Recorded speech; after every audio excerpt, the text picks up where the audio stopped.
How you guys doing?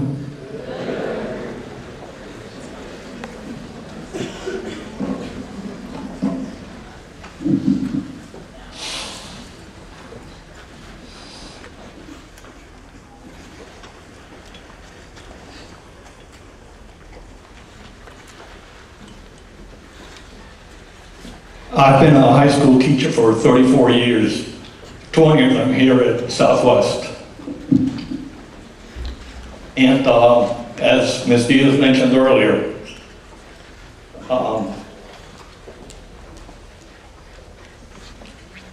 I know that assemblies are usually a fun time and you're missing class and you're hanging out with your friends. And if you haven't gotten the idea by now, today's assembly, there's nothing funny here. And there may be times when you prefer to be back in class. And you're with your friends, and that's a good thing to be right now. Frankly, I hope that when you leave here, you are filled with fear.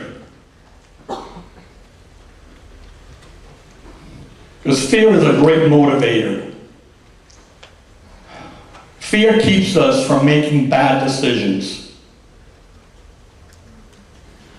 Shanon made 3 bad decisions on the last day of her life. She made plans with somebody that she had just met. She got in his car, and at some point, when she may have had an opportunity to get away, she decided to listen to what her parents had always told her. Don't make a scene. We're going to talk about that. I'm going to talk about that a little later.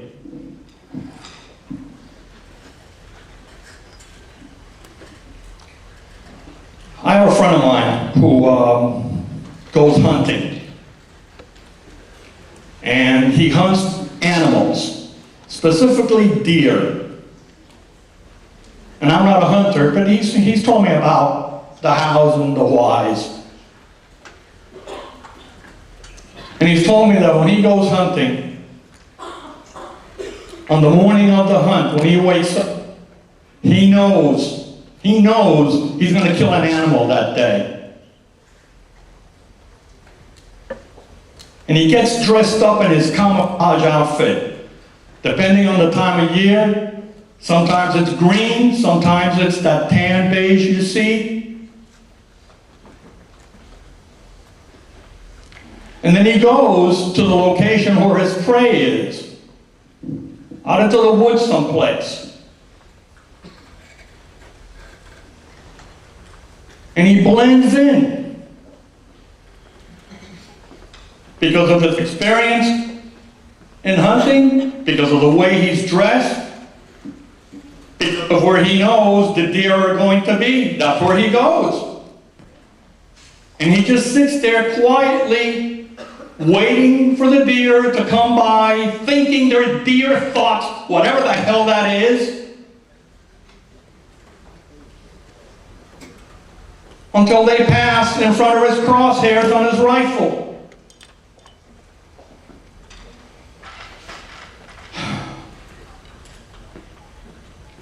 When my daughter was little, and I'd tell her that we were going to go to my friend's house, she'd always ask, oh, the guy with the dead animals on his wall? I'd say, yes, Karina, the guy with the dead animals on his wall. And he just would sit there, waiting for the deer to pass in front of his crosshairs, and then pow! And pretty soon, that deer's on his wall.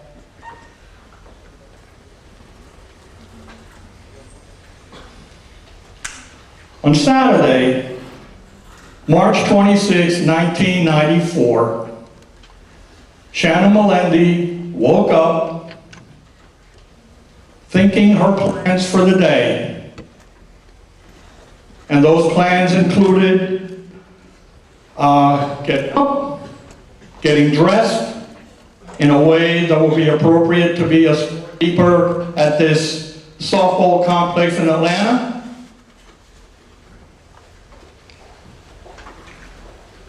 She went to work. Her plans were she was going to work that her part-time job at the softball complex. Then afterwards she was going to study, and that evening she had plans with her friends. You know, same way, you got up this morning and you walk around with plans in your mind. You're going to come to school, and after school you're going to go to work, and then you're going to do homework or not, watch TV. That's how you walk around with. Those are your plans in your head.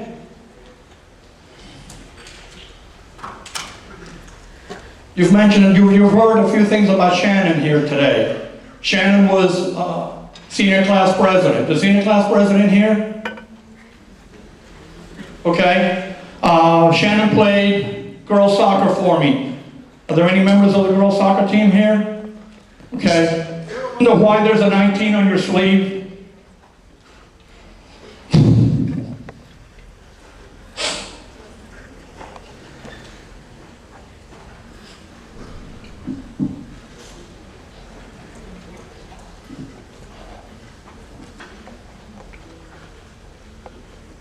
Shanon took honors government while she was here. Anybody here taking honors government? Yeah. She had a part-time job while she was here. Anybody have a part-time job? Yeah. Shanon was a student here at Southwest. Anybody here a student here at Southwest? You know what this means? It means any of you are a potential Shanon. She was an intelligent, articulate, confident young woman. And in spite of all that, it wasn't enough.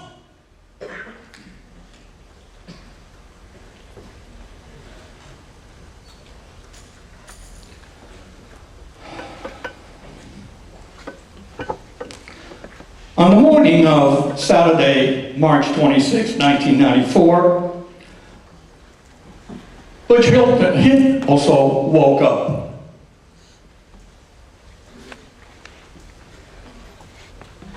Like my friend, he's a hunter also.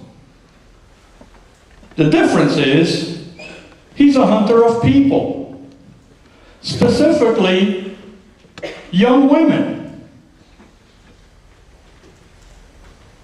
And like my friend, and this is by his own admission, he was going to kill somebody that day. That's been the court record. And he got dressed. He put on his camouflage outfit. You know what his camouflage outfit was for that day? It was an umpire's uniform. And he went to the location of his prey, which that day happened to be a softball complex. And then what did he do? He blended in. Wearing an umpire's uniform at a softball complex, who would give him a second look? And then he just waited.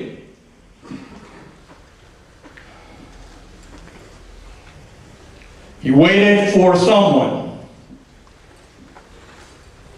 In this case, Shanon Melendi, to come into his crosshairs.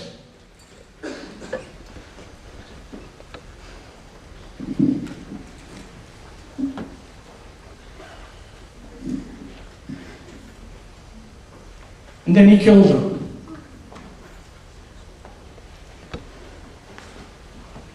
So while she was thinking of work, study, plans with friends, he and other hunters of people like him walk around with a whole different mindset.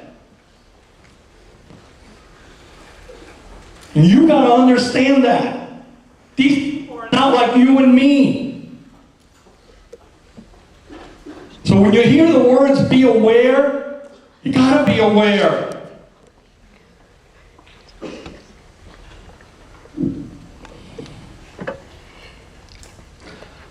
I got a call Sunday evening, March 27th, from one of Shannon's teammates telling me that Shanon was missing.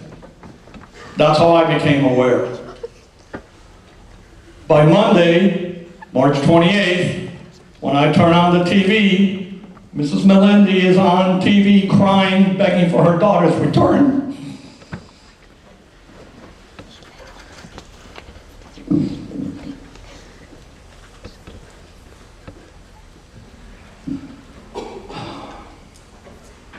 On Wednesday of that week, my assistant coach comes up with an idea that we should try to raise some reward money. Because that's what we could do. By then, the Melendis were up in Atlanta. I was with them, and I asked them, what can I do? What can we do here? Okay, the reward money was a great idea. So, between Wednesday, Thursday, and Friday, word goes out to our former teammates, former classmates,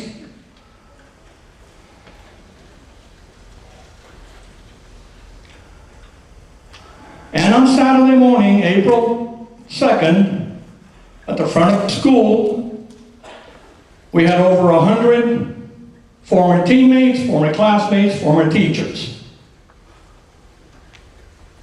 And in this little community of Westchester, in a matter of 5 or 6 hours, we collected $10,000.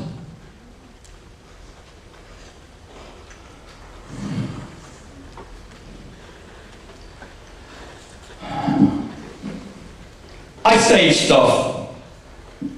Could be worse things. See this?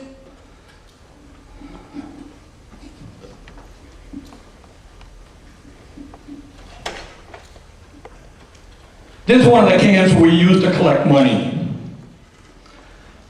I don't want to see your picture on a can in the future. I'm going to keep this.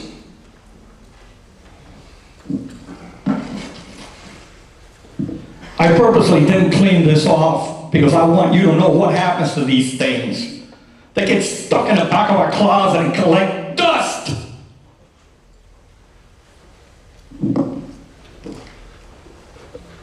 See that? I don't want your picture on a poster. By the time this poster was printed, Shanon was dead. All of our good intentions, worthless.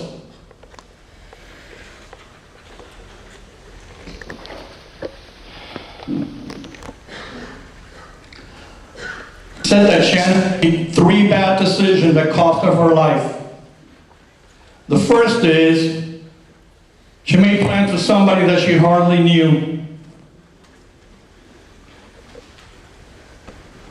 I've been a teacher for 34 years, high school teacher. You guys look intelligent, articulate. You sure think you can make those kinds of judgment calls. And the thing is, most of the time when you make the judgment call as to who you're going to hang out with, it's okay. You can be right 99.9% of the time. But all you got to do is be wrong once. Just once.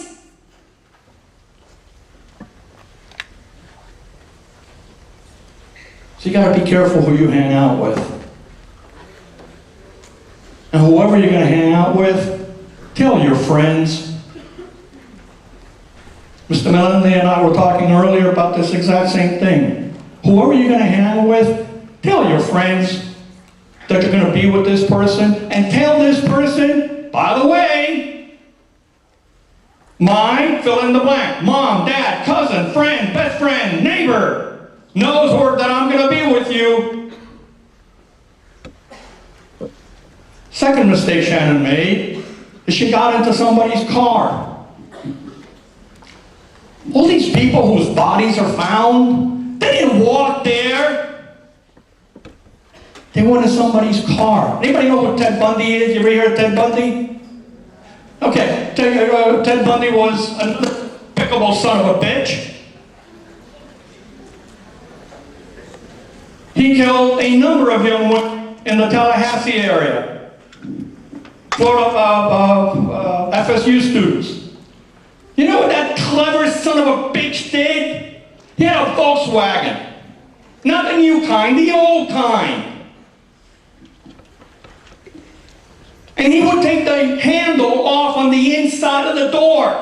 Now let me ask you, all you intelligent, articulate young people, do you ever check whether there's a handle on the inside of a door before you get into a car? Do you? Because I know I sure as hell don't. And neither did the women that Ted Bundy murdered. Because once he had them in his car, in a tiny little car, with only 2 doors, and one of them without a handle, they were dead. They were dead. And they never realized it until it was too late. And the last thing, I'm a parent.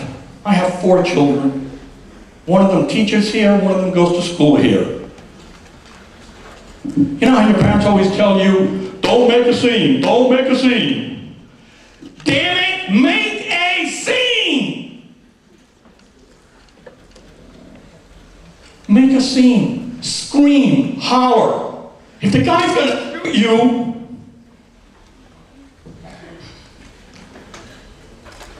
but if you're making a big loud scene in public and there's drawing people's attention, things get messy. Make a scene. Draw attention. Scream, holler. Don't be like the deer that crosses in front of my friend's crosshairs, thinking deer thoughts and just waiting to end up on his wall. I don't want your face on a can. I don't want your face on a poster. This is a great place for you guys to be. I want you to come back for your 20th and 30th and 40th year reunion.